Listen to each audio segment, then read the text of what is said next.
Chapter 6, Lesson 2, Physical Senses and Driving. Your senses play a vital role in using the process. You use your ability to see, hear, smell, and detect motion to know what is occurring in and around your vehicle. As you drive, your senses help you stay alert of changing situations and give you a better chance of maintaining control of your vehicle and minimizing your driving risks. Adjective. Define visual accuracy and the part of your field vision.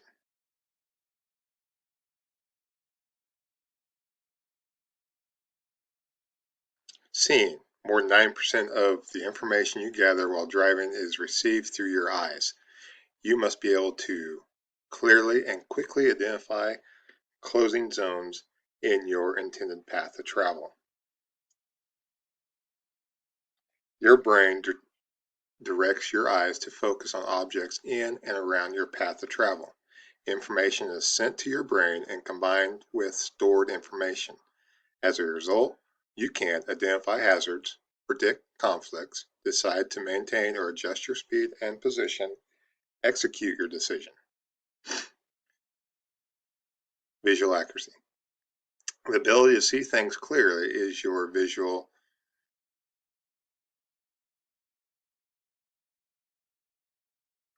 In driving, you need the ability to see things clearly both near and far away. You need to read the gauges on your instrument panel in one instant, then identify oncoming traffic in the next. A normal person with normal vision acuity, called 20/20 vision, can read 11 to 32-inch letters on an eye chart with each eye from 20 feet away. You must pass a visual acuity test in order to obtain a learner's permit. Field of vision. Your field of vision is all the area that you can see around you while you are looking straight ahead. While looking straight ahead, most people can see about 90 degrees in each direction, each side. There are 3 types of vision that take part in your field of vision. Central vision. The straight ahead part of the field of vision is called central vision. Central vision is a small 10-degree cone shape area. Peripheral vision surrounds the central vision of the peripheral vision. Your peripheral vision is sensitive to light and motion. Fringe vision. This part of your peripheral vision closest to the center vision is called fringe vision. The side of fringe vision is used to monitor a zone condition after it has been clearly identified in the central vision. The upper fringe vision is used to detect changes in the rear mirror. The lower fringe vision is used to monitor reference points for vehicle positioning. A narrow field of vision, 140 degrees or less, is called tunnel vision. A driver who has tunnel vision must compensate with more frequent head and eye movements. Objective. Describe factors can affect your limit vision. Factors affect vision. Good vision for drivers include the ability to perceive color and depth, knowing our limitations while driving at night in glare or at highway speeds. Color vision. The inability to distinguish color is called color blindness. Red, green, and yellow are particularly important colors for drivers. A colorblind driver can compensate by remembering the order of the lights of a traffic signal, knowing the meaning of traffic signals by their shapes, reading all signs that appear with the traffic signal, checking all zones and 9 degrees to the left and right before proceeding at traffic signals, take clues from other drivers. Depth perception. The ability to judge distance between yourself and other objects is depth perception. When driving, you must judge the distance between your vehicle and other vehicles and objects. Acute judgment is more difficult than other vehicles or objects when objects are moving. A driver can compensate for poor depth perception by using a falling distance greater than 3 seconds, allowing the additional clearing distance ahead before passing, allow greater distance at night than during in day. Night vision. Some people who see clearly in the daytime have poor night vision. The inability to see well at night is called night blindness. In city areas, your night vision is limited to the area lit by the headlights, streetlights, and other lights. In rural areas, you might be in total darkness except for moonlight and the area lit by your vehicle.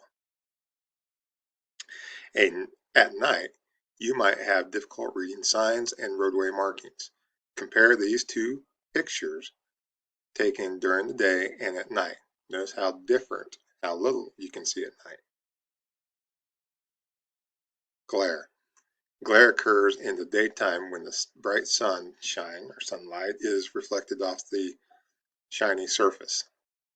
The term glare resistance describes the ability to continue seeing when looking at bright lights.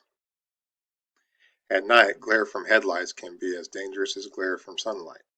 Night glare can be caused by headlights that turn towards you at intersections, bright lights that appear from over hills and around curves, people using high beam headlights that are approaching you from the rear. The term glare recovery time describes the time your eyes need to regain clear vision after being affected by glare. Your pupils take about 5 to 10 seconds to readjust.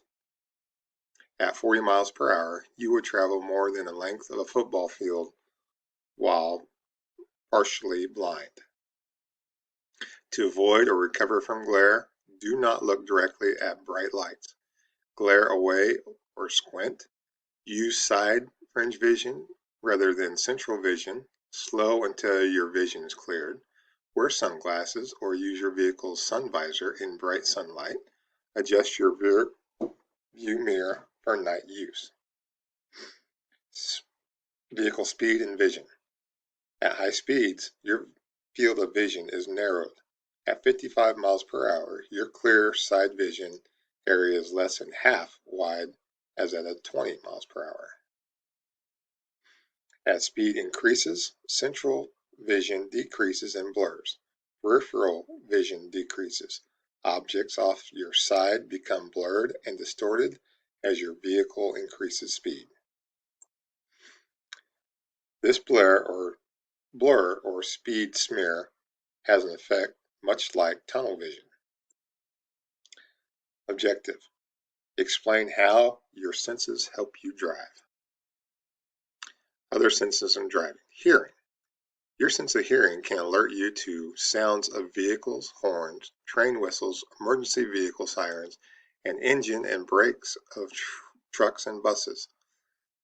You can get early warning or mechanical problems by listening for usual noises from your vehicle. Driving with closed windows with the stereo or a headset on make a driver unaware of critical traffic sounds. Talking on the cell phone while driving creates a similar hearing problem. Smell. Your sense of smell can identify an overheating engine or overheated brakes. Smelling exhaust fumes inside your vehicle can give you an early warning of the presence of deadly gas. Sense of motion. Certain senses can give you a clue to the movement of your vehicle. Your senses of balance tells you that you are veering right or left, changing speed, or going around a curve. A sudden vibration of the vehicle or jerk of the steering wheel might warn you of a mechanical problem. a flat tire, or a changing in the road surface. Describe the importance of managing sensory distractions. Managing sensory distractions. Impairment or inadequate use of vision, hearing, smell, and motion will affect your ability to imagine risk. Anything that distracts you from using your senses and concentration on your driving task will increase your risk of a collision. The driving senses can change quickly, and you need to be alert to change so that you can make decisions and act quickly. As a driver, you are responsible for maintaining control and managing any distraction. Audio. An audio system in your vehicle can cause distractions. Keep the volume at a level that allows you to hear important traffic sounds such as sirens and horns. Do not wear headphones while driving. Avoid changing radio stations and CDs or controlling portable music players while driving. Cell phones. Research studies have found that drivers talking on a cell phone were 4 times more likely to be involved in a collision. Review. What part of your field of vision provides you with the clearest vision? How do your senses of hearing, smelling, and motion help you assess your driving situation?